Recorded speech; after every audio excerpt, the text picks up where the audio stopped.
guys, welcome back to the channel. FPL Consult here, and today we're going to take a look at 3 Game Week 8 wildcard variations. Now this week is definitely wildcard week. There's loads of people activating the wildcard, so I am going to look at 3 variations of a Game Week 8 wildcard. But if you're looking for a more template draft, you can check out the ultimate wildcard video that I already released on Sunday. Right, I'll put a link all the way at the top here, and you can click it if you do want to check that one out. But for this particular video, we are going to take a look at 3 variations of it. So we're going to shift slightly away from the template to see how different we can go from the template. And of course, if you guys prioritize other players that I'm mentioning now, right, or if you see them in the drafts, right, definitely you can consider these different variations as well. So hopefully this video is helpful for you guys, and if you do enjoy it, please give it a like and also subscribe as well if you are new around here. So talking about the 3 variations in a big picture view first, we are going to talk about 3 players in particular. So they will be the players that you saw in the thumbnail. So that's Ollie Watkins, Julian Alvarez, and Kieran Trippier. So basically you can't have all 3 of these players, so you can either have 2 of them or just one of them. As you can see in this draft, we've just gone with Alvarez here. Alright, we're going to play around with these 3 different variations, and before I jump into the draft, I do want to mention that you will see a couple of players repeating or showing up in all these 3 different drafts, and that's simply because I feel like you can't stray too far away from them. So one of them would be Turner. One of the pairings that you will see very often in all 3 drafts is Turner and Areola as the keeper pairing. I don't think we go too far away from that. As for other players outfield that you will see quite often, it will be Erling Haaland. We're going to stick with him in all 3 drafts. Next up, we're going to have Salah in all 3 drafts as well, and we're going to have Son, Madison, and Diaby as the midfielders that will show up in all the other drafts as well. So simply what we are going to change around just to fit in these variations of players, so whether it's Alvarez and Trippier, whether it's Alvarez and Watkins, we are going to play around with the peripheral players, but we're going to make sure that we keep the core structure of the team there, right? And I think we can all agree that there's a reason why these are core players. Players like Salah, Son, Madison, Diaby, etc. The keepers, Haaland, so on and so forth, right? So once again, we're going to play around with the other positions, so namely the defenders, the extra 5th midfielder that we're going to have here, as well as the player of the draft that we're going to look at. So this particular draft is the Julian Alvarez draft, right? So obviously Alvarez is going to be in here, and aside from the picks that I mentioned, I'm not going to stray too far away from. The major differences here would be that you can upgrade Udogie to Pedro Porro. Now, I do feel like Pedro Porro is a better asset to own than Udogie because his numbers are better as well. It's not just because he picked up an assist in game week 7, right? I do feel like his numbers over the course of the first 7 game weeks have looked better than Udogie, right? So in terms of an FPL asset, I prefer Porro, and because you're going for Alvarez instead of Ollie Watkins, Alvarez is 1 million cheaper. So if you are going to go with Alvarez, this gives you the money to upgrade Udogie to Pedro Porro. Now, in terms of the 5th midfielder for this particular draft, James Ward-Prowse at 6.2 million is at 6.3 million, sorry, is the one that I've gone for here to take advantage of West Ham's good long-term fixtures. Game week 8, the fixtures aren't great at all. It's Newcastle at home. Game week 9 as well, they play Aston Villa, so not great again. But Ward-Prowse is an asset you want to hold long term because after those 2 fixtures, that's tough for them. Game week 10 onwards, West Ham is a team you want to keep for the long run. So you have Areola from West Ham, you have Ward-Prowse, you can consider maybe Mikel Antonio or even Jarrod Bowen later on from game week 10 onwards. So that's the thinking behind this West Ham pick here, James Ward-Prowse. And then on the bench, I have Estupiñán, Kabore, and Mubama. Now Mubama is just 4.3 million just to free up funds. Kabore is a bench fodder. So one of the key advantages here of going for this Alvarez draft is not only that you get to upgrade Udogie to Pedro Porro, but you also get to have Estupiñán on the bench. Now, of course, coming off a -2 points in game week 7, it may not seem as if this is the best thing, but the thing is, when game week 10 comes around, you will want Brighton assets, you will want Arsenal assets, and having Estupiñán on the bench just gets you ready for that as well. So another advantage of going for the Alvarez draft, right, and not having Ollie Watkins, but going for Alvarez as the second striker freeing up that extra 1 million to do some upgrades elsewhere as well.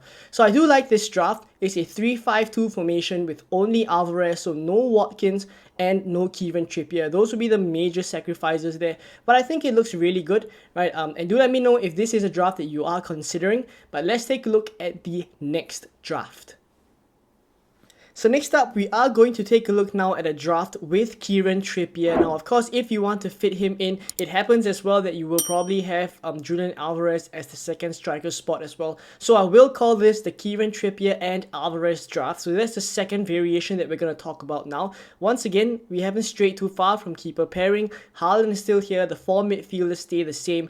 Alvarez is still in this draft because he's 1 million cheaper than Watkins, and of course allows you to then use the money to fund Trippier, right? Cash and Udogie would be the ones, would be the pretty much template picks that would still stay in here.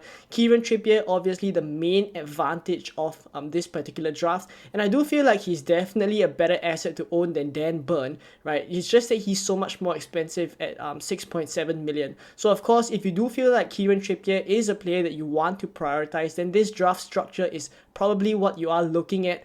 And the fourth defender in this starting 11 that I've gone for is Joachim Andersen. Not to worry, because I do know that Game Week 8 and Game Week 9, there may be tough fixtures for him. So that's where Soufal, who is currently last on the bench because he plays Newcastle at home, right? But I do imagine that once Game Week 9 kicks around, you can drop Anderson down to the bench and Soufal comes into the starting 11, right? So that's where the rotation between Anderson and Soufal can come in and just make up for that fourth defender spot, because there's a spot that you will need to use quite often because of the squad structure that you have to try and fit Kieran Trippier and also have those core group of players that we talked about just now, right? So the other two options on the bench that we have is Archer and Chukwuemeka. So obviously going for Archer here, he's slightly more expensive than the 4.3 million Mubama, but I just do feel like there will be enough money. I mean, if you don't have enough money, you can downgrade Archer to Mubama, but I feel like having that slightly better bench coverage in Archer could do well for this particular draft, just in case any of the players miss out. Now, Chukwuemeka is just a 4.3 million midfielder that we're going to go for, because I do feel like he is starting to come back from injury, and of course, before his injury, he did look really, really sharp for Chelsea as well. And Pochettino has spoken very highly of him, so there's every chance he could actually come back into the team soon. And a 4.3 million midfielder, I mean, who's saying no, right? You don't mind having him at all, right? So there we go with this 4-4-2 draft with Kieran Trippier and Julian Alvarez.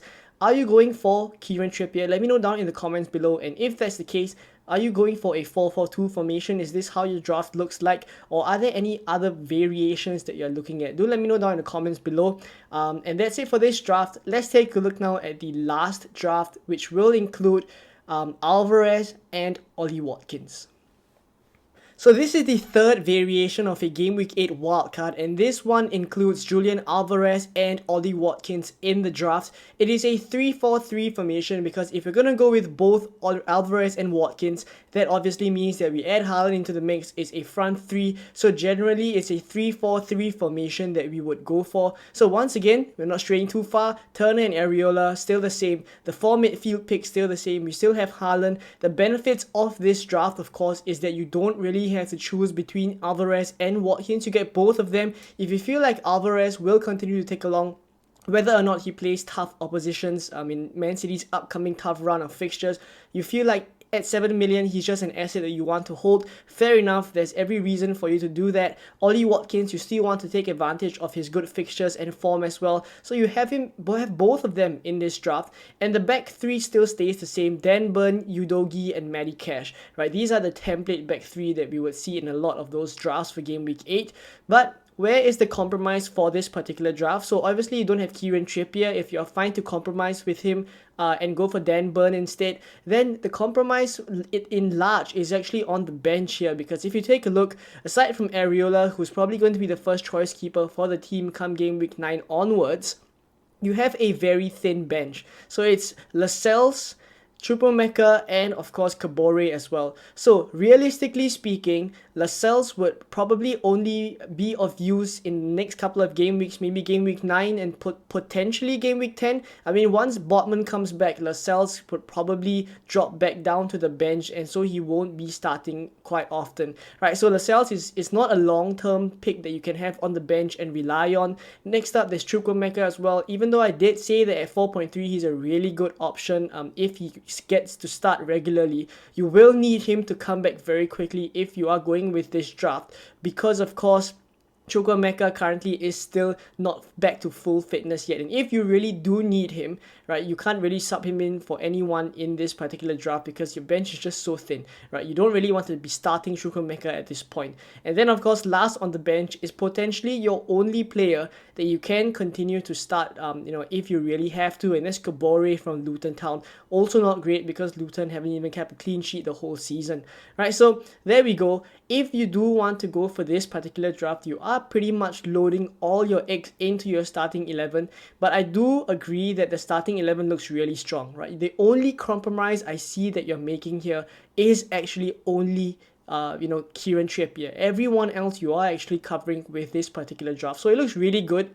Of course, if you have more money, the team value is 102 million, 100.2 million. So if you do have extra cash in the bank, do upgrade those players on the bench. And I probably would upgrade Kabore to, hopefully you can get to a Mark Gahey, for example, from Crystal Palace. That should be good enough to have as bench coverage, right? But aside from that, this is the 3-4-3 draft that we are having here with Alvarez and Ollie Watkins and compromising on Kieran Trippier. I think it looks really good. Once again, it's not too far away from the main players that we want to go for in terms of the core players, but at least the squad structure wise, it is different. And moving forward into the next couple of game weeks, your transfers will be different as well because you have an extra forward here. So the money is kind of structured differently for this draft, and you will have to work out in the next coming game weeks how to target your Brighton and Arsenal assets. Maybe Alvarez to Gabriel Jesus if you are able to find funds from somewhere. Maybe you downgrade the Tottenham midfielders later on in game week 10, etc.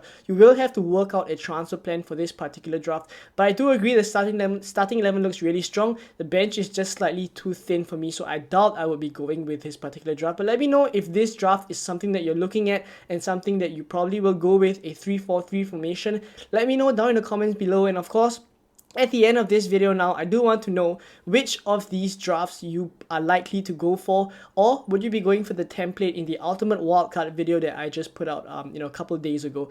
Let me know down in the comments below. I'd be keen to know what you guys are doing, and of course, I'll try to help you out as much as possible in the comments as well. So thank you for watching. I'll catch you guys in more Game Week 8 content very soon. Bye bye.